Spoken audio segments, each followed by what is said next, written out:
Chaque jour que tu laisses filer, sans vivre véritablement, est un jour perdu à jamais. Le temps, lui, n'attend personne. Il avance, implacable, emportant avec lui toutes les excuses, les peurs et les distractions qui t'empêchent de devenir la meilleure version de toi-même. Cette vidéo, c'est un coup de poing dans ta routine. Arrêtez de survivre pour commencer à vraiment vivre, ici et maintenant.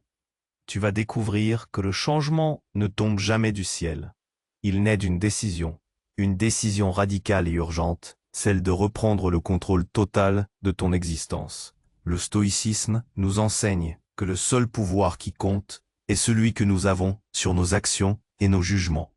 Alors, plutôt que de repousser encore et encore, il est temps d'agir, non pas en espérant de grands bouleversements d'un coup, mais en posant chaque jour une pierre solide, une petite victoire vers une vie pleine de sens.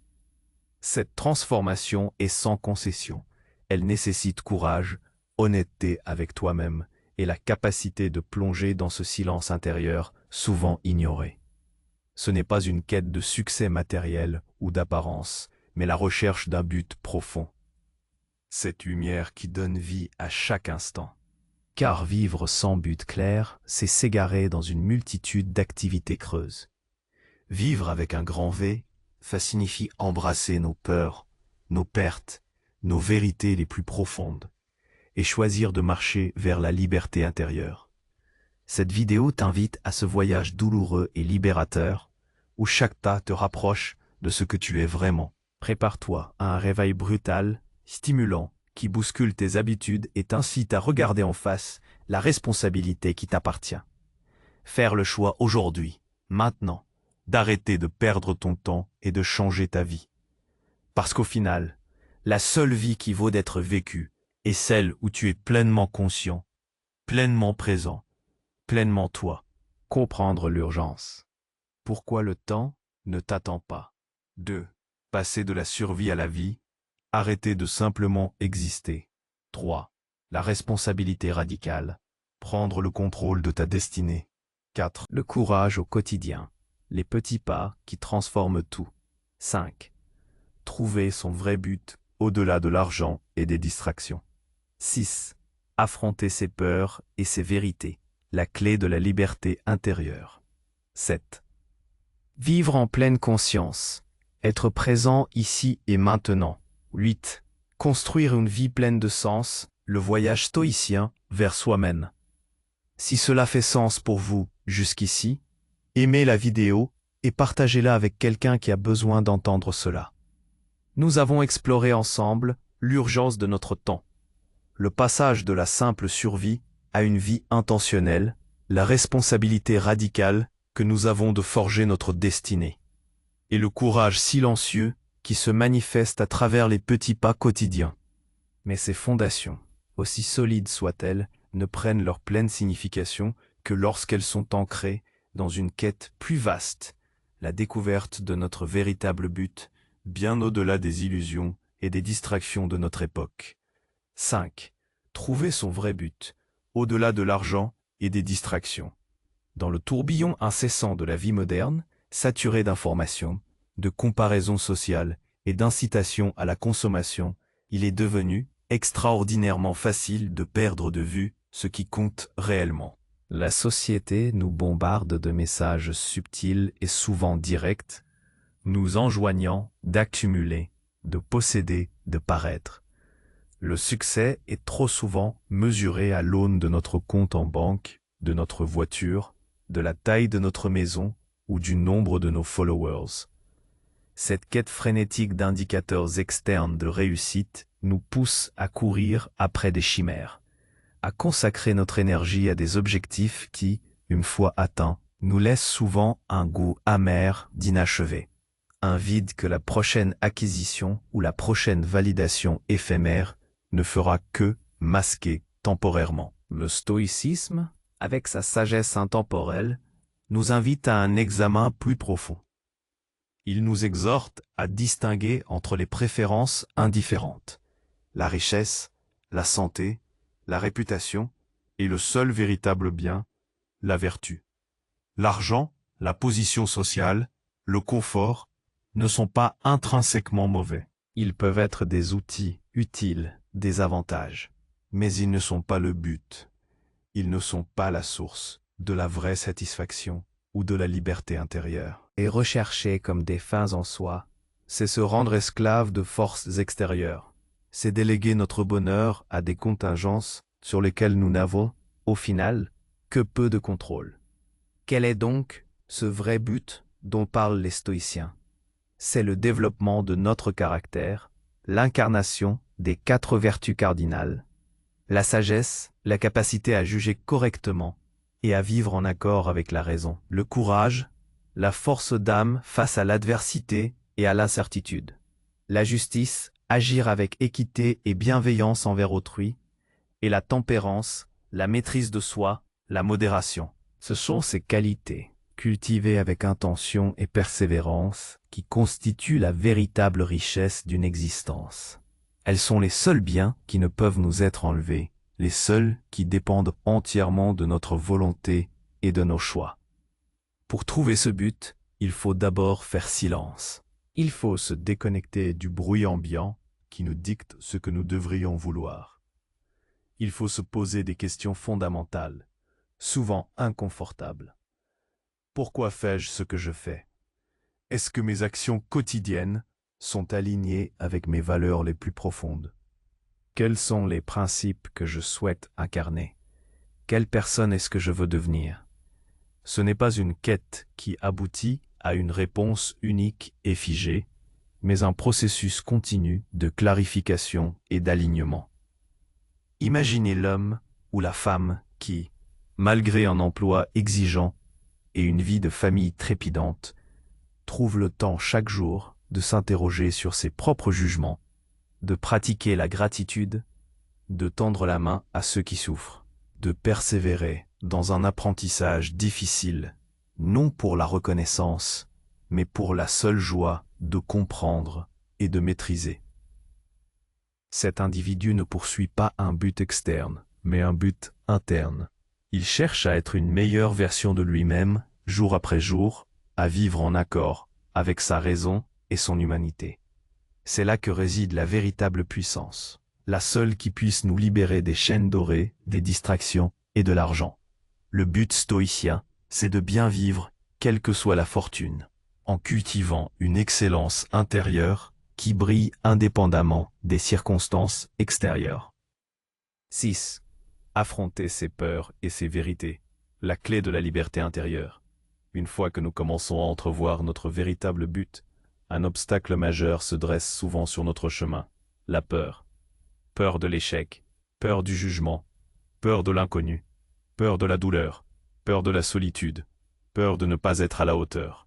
Ces peurs sont les gardiens silencieux de notre zone de confort, les geôliers invisibles qui nous maintiennent dans une prison construite par nos propres appréhensions. Elles nous empêchent d'agir, de nous exprimer pleinement, de nous engager sur le chemin qui mène à notre authenticité. Le stoïcisme ne prétend pas que nous pouvons éliminer la peur de nos vies, car elle est une émotion humaine naturelle. Mais il nous offre des outils puissants pour la comprendre, la confronter et, in fine, la dominer. La premeditatio malorum, la préméditation des mots, est l'une de ces pratiques. Il ne s'agit pas de se complaire dans la négativité, mais de visualiser de manière lucide les pires scénarios possibles. Que se passerait-il si je perdais mon emploi? Si ma relation s'effondrait? Si ma santé déclinait? En affrontant mentalement ces éventualités, nous découvrons souvent que l'idée même de l'événement est plus terrifiante que sa réalité potentielle.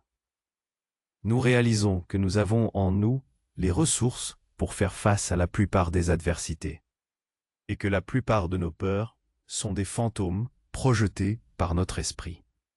Affronter ces peurs, c'est aussi affronter ces vérités les plus profondes, celles que nous préférons ignorer. La vérité sur nos propres faiblesses, nos erreurs passées, nos préjugés, nos dépendances. C'est un exercice d'honnêteté radicale avec soi-même. Être honnête sur le temps que nous gaspillons, sur les compromis que nous faisons avec nos valeurs, sur les responsabilités que nous fuyons. Cette introspection peut être douloureuse. Elle peut secouer nos certitudes et nous confronter à des aspects de nous-mêmes que nous préférerions ne pas voir. Mais c'est précisément dans cette confrontation que réside le chemin vers la liberté. Prenons l'exemple de quelqu'un qui craint de quitter un emploi stable mais insatisfaisant pour poursuivre une passion. La peur de l'instabilité financière, du jugement social, de l'échec est écrasante. Le stoïcien ne dirait pas de sauter à l'aveuglette, mais d'analyser cette peur. Quels sont les faits? Qu'est-ce qui est sous son contrôle? Ses efforts, sa préparation, ses économies, et qu'est-ce qui ne l'est pas? Le succès commercial, la réaction des autres. En acceptant l'incertitude inhérente à la vie et en se concentrant sur ce qui est sous son contrôle, la peur se transforme en énergie, en courage d'agir malgré elle. La liberté n'est pas l'absence de peur, mais la capacité d'agir avec la peur. Épictète nous rappelle que ce qui nous trouble n'est pas ce qui arrive, mais l'interprétation que nous en faisons. Nos peurs sont souvent des jugements erronés sur des événements futurs ou des interprétations dramatisées de situations présentes. En changeant notre perspective, en nous rappelant ce qui est en notre pouvoir et ce qui ne l'est pas, nous pouvons désarmer ces peurs. La liberté intérieure ne vient pas de la suppression des difficultés, mais de la capacité à les affronter avec sérénité et raison. Elle vient de l'acceptation de nos vulnérabilités et de la décision délibérée de ne pas les laisser dicter notre vie. Cette confrontation avec nos ombres et nos faiblesses est le prix à payer pour devenir plus fort, plus authentique et finalement plus libre. 7. Vivre en pleine conscience, être présent ici et maintenant. Dans notre quête de but et notre confrontation avec la peur, un élément essentiel se dérobe souvent à notre attention. Le moment présent. Nous sommes si souvent tiraillés entre les regrets du passé et les angoisses du futur que le maintenant nous échappe, tel un poisson glissant entre les doigts. Combien de fois mangeons-nous sans savourer, écoutons-nous sans entendre, regardons-nous sans voir, absorbés par des pensées lointaines ou des notifications incessantes. Ce mode de vie fragmenté est l'antithèse de la sagesse stoïcienne et de la liberté intérieure. Le stoïcisme, bien avant que le terme « pleine conscience » ne devienne populaire, prônait déjà une attention rigoureuse au moment présent. Pour Marcus Aurèle, la vie se déroule dans l'instant. « Confine-toi au présent », disait-il. Il s'agissait de ne pas se laisser distraire par les spéculations sur l'avenir, ni par les ruminations sur le passé. Car ni l'un, ni l'autre ne sont sous notre contrôle. Les seuls domaines de notre pouvoir et notre perception et notre action, ikenunk, ici et maintenant. La pleine conscience stoïcienne n'est pas une simple méditation passive, bien que la méditation puisse y contribuer. C'est une discipline active de l'attention et du jugement. Il s'agit d'observer nos pensées et nos émotions sans nous laisser emporter, de les examiner avec une distance rationnelle. Est-ce que ce jugement est vrai? Est-ce que cette émotion est utile? Est-ce que cette action que je m'apprête à entreprendre est vertueuse? Cette vigilance constante à l'égard de nos réactions internes est le fondement de la sagesse stoïcienne. Dans le monde moderne, les distractions sont omniprésentes. Nos smartphones sont des portails vers un univers infini de contenus, d'interactions et de sollicitations qui nous éloignent du réel. Nous passons des heures à parcourir des flux d'actualités, des réseaux sociaux, des divertissements, souvent sans même nous en rendre compte. Cette économie de l'attention nous vole notre temps le plus précieux, notre présence à nous-mêmes et aux autres. Le stoïcien ne condamne pas les outils, mais leur usage inconsidéré. Il nous invite à poser des limites claires, à créer des espaces de silence et de concentration. Pratiquer la pleine conscience stoïcienne au quotidien, c'est choisir de faire une chose à la fois et de la faire pleinement. Lorsque vous mangez, mangez. Sentez les saveurs, les textures. Lorsque vous marchez, marchez. Sentez l'air sur votre peau, le sol sous vos pieds. Lorsque vous écoutez quelqu'un, écoutez vraiment. Donnez votre attention individu. Ce n'est pas seulement une question de productivité, c'est une question de qualité de vie. Chaque instant vécu en pleine conscience est un instant riche, un instant où nous sommes pleinement humains, pleinement connectés à notre expérience. Cette pratique nous aide également à développer l'amor fati, l'amour de notre destin, ou plutôt l'acceptation de ce qui est. Accepter la réalité telle qu'elle se présente à nous, sans résistance inutile, sans désir qu'elle soit autre. Bien sûr, nous agissons pour améliorer ce qui est en notre pouvoir. Mais nous acceptons le cadre dans lequel ces actions se déploient. C'est en embrassant le présent, avec toutes ses imperfections et ses défis, que nous trouvons une paix et une force inébranlables. C'est dans le maintenant que se trouve la seule vie que nous possédons réellement, la seule que nous pouvons façonner. 8. Construire une vie pleine de sens, le voyage stoïcien vers soi-même. Nous avons parcouru un long chemin. Nous avons compris l'urgence de vivre, la nécessité de passer de la survie à une vie authentique, l'importance de prendre les rênes de notre existence, la valeur des petits pas quotidiens, la quête d'un but au-delà des illusions matérielles, le courage d'affronter nos peurs et nos vérités, et le pouvoir libérateur de la pleine conscience. Tous ces fils se tissent ensemble pour former la tapisserie de ce que le stoïcisme appelle une vie pleine de sens. Une vie de eudaimonia ou de floraison humaine.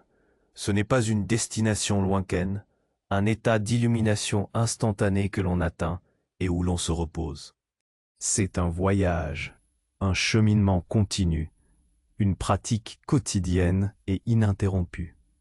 Le stoïcisme nous invite à devenir les architectes délibérés de notre propre caractère, à sculpter notre âme avec la précision d'un artisan et la patience d'un philosophe. Chaque défi, chaque échec, chaque victoire est une occasion d'apprendre, de s'améliorer, de renforcer notre résolution. Construire une vie pleine de sens, selon les principes stoïciens, c'est avant tout un travail intérieur. C'est reconnaître que la véritable richesse réside dans la sagesse, la justice, le courage et la tempérance. C'est comprendre que notre pouvoir le plus grand n'est pas sur le monde extérieur, mais sur nos propres réactions à ce monde.